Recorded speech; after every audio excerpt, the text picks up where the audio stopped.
Hi Genos players, this is Neil Tomlin from Genos Genie, and today we're going to have a look at the registration memory. Now I don't want to teach your grandmother how to suck eggs, so if you're a familiar player on this instrument you'll know all about it, but for those who don't, I'm just going to give you an oversight of these registration memories, how to use them, what they're about.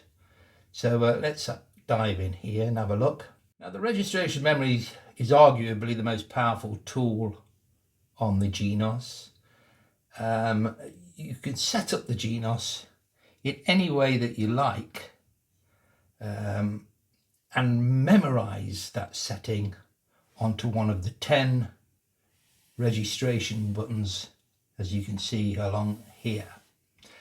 Now, the way you do that is once you've set up your Genos and prepared for a tune, whether you've saved a MIDI file or a style or one-touch settings or multipad controls or anything like that, you can memorize it into one of these 10 buttons. So the way we do this is we select this button here just to the right hand side of the registration memory, and it's simply called memory. So you press memory. Now the time is to wait and read. There in front of you on the screen is everything that the registration memory will memorize, and they all need to be ticked. As you can see, the first one here is the voice, which is obvious.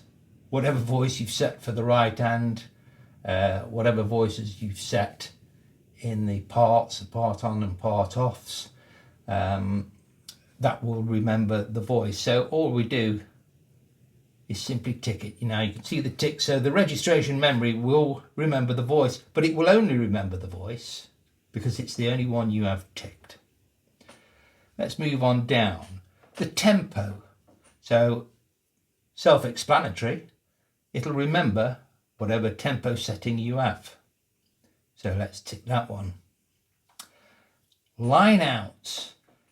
Now that will remember any settings you have for the line out the back. So that's the main left and right, the sub 1, sub 2, sub 3 and sub 4. If you're using those, that will remember those. The transpose, if you've taken your song down, say by a key or -2 or whatever, you've taken it down or you've taken it up, the memory buttons will remember that as well. So let's have the transpose. The live control, this will remember all the settings you have on the live control panel. So let's remember that. The keyboard harmony and arpeggio, which is over on the right hand side. I'm getting tongue tied. However you've set that, that will remember the harmony in the keyboard. The style, obviously self-explanatory. Bossa Nova, whatever, will remember that. The multipads on the right hand side, that will remember the multipads.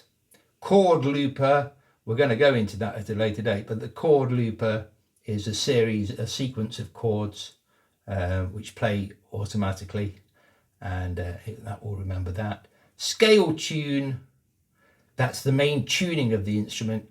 I would always leave that on, unless you're doing Arabic sort of music and you want to change the scale as such like.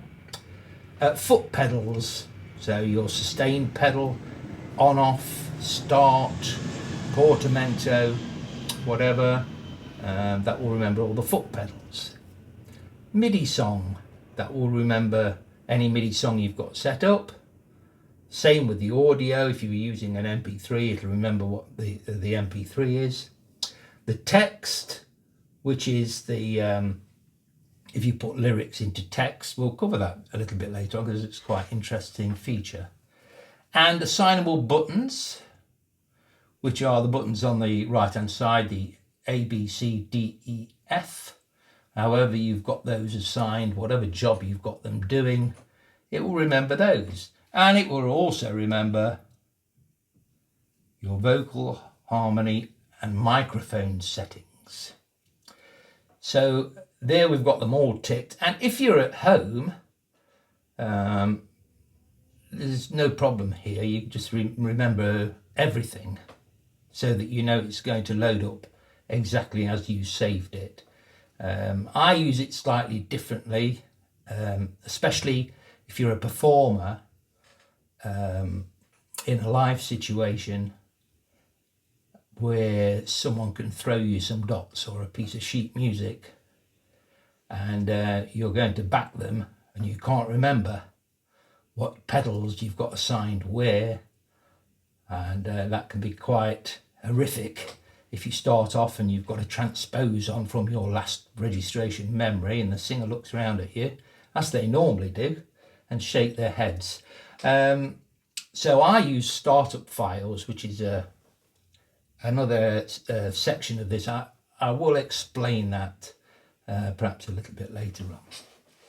Anyway, so once you've set your keyboard up, as I said, you press the memory. It always comes up with what you last ticked.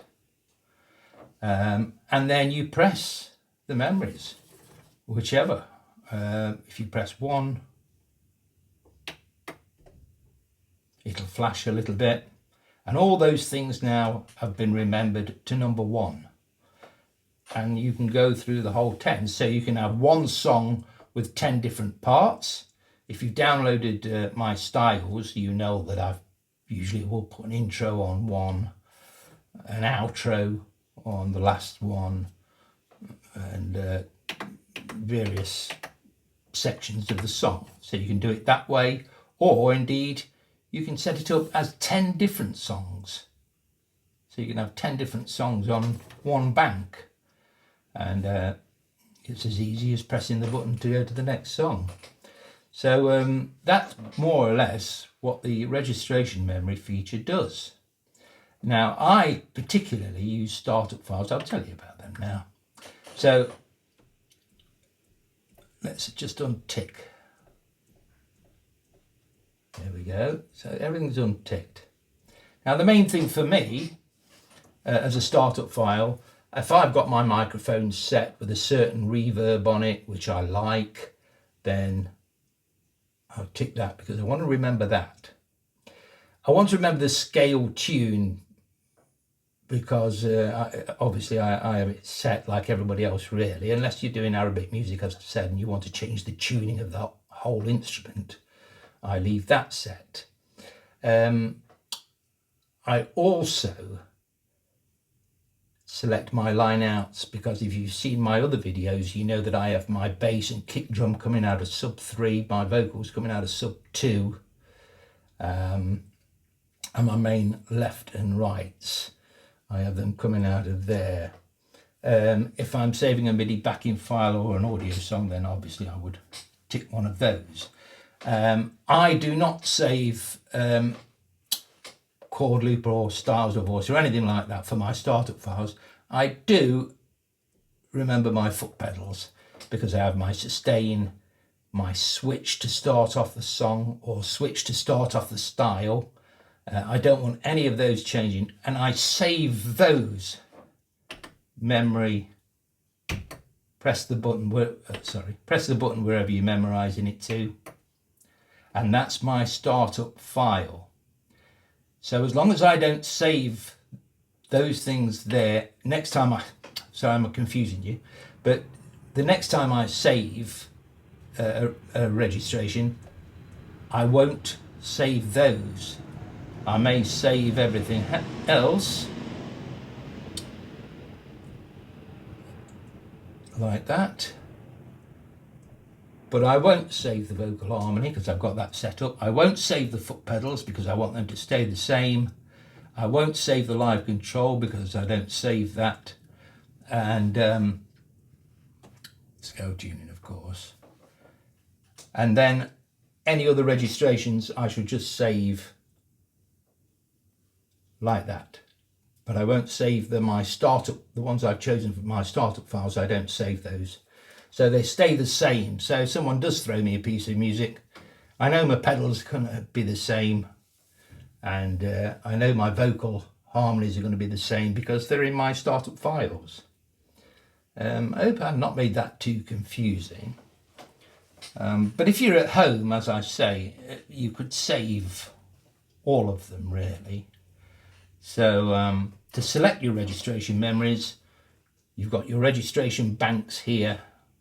Press them both together and that will bring up any registrations that you've saved. Okay, here we are then. We've saved our registration memories.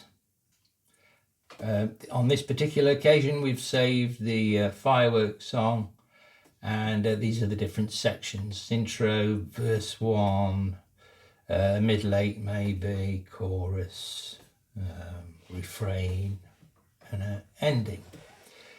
Now from there we can go to the menu, top right hand here, select menu, and this will give you the registration bank information. So let's just have a look at that. Registration bank information.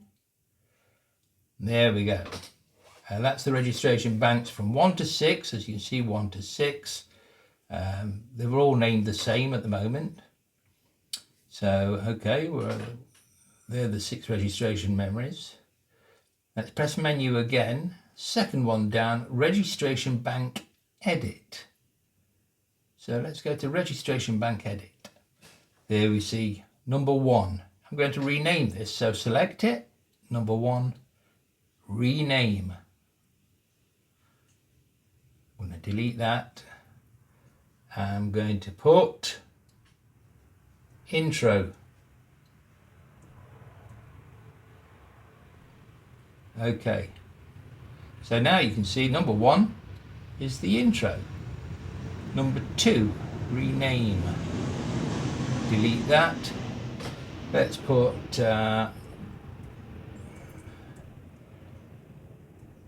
verse 1. Doesn't really matter. Okay. Registration bank, you get the point. Delete that. Chorus. Or whatever you want to put. Okay. And there it is. Then all you have to do is save. It asks you where you want to save it. I want to save it here. Do I want to call it GG Firework? Yes. Okay. I know it already exists. Do I want to overwrite it? Yes. Okay, I'll overwrite it. And there you go. And there's the different sections. If you were saving individual songs on each registration memory, then obviously you could name the songs. So you know what you're doing. You know where they are. Save wherever you want to save your registration, either to a USB, or I've got thousands here on my user. So that's with the Duo. I number mine. I'm particular about this. I number my registration files numerically, so they never lose position. I know exactly where they are, and I can go through the pages like this. Select number 11. It's loaded number 11. I saw all the lights flash. And if we go to registration bank information, you'll see all the songs I've saved.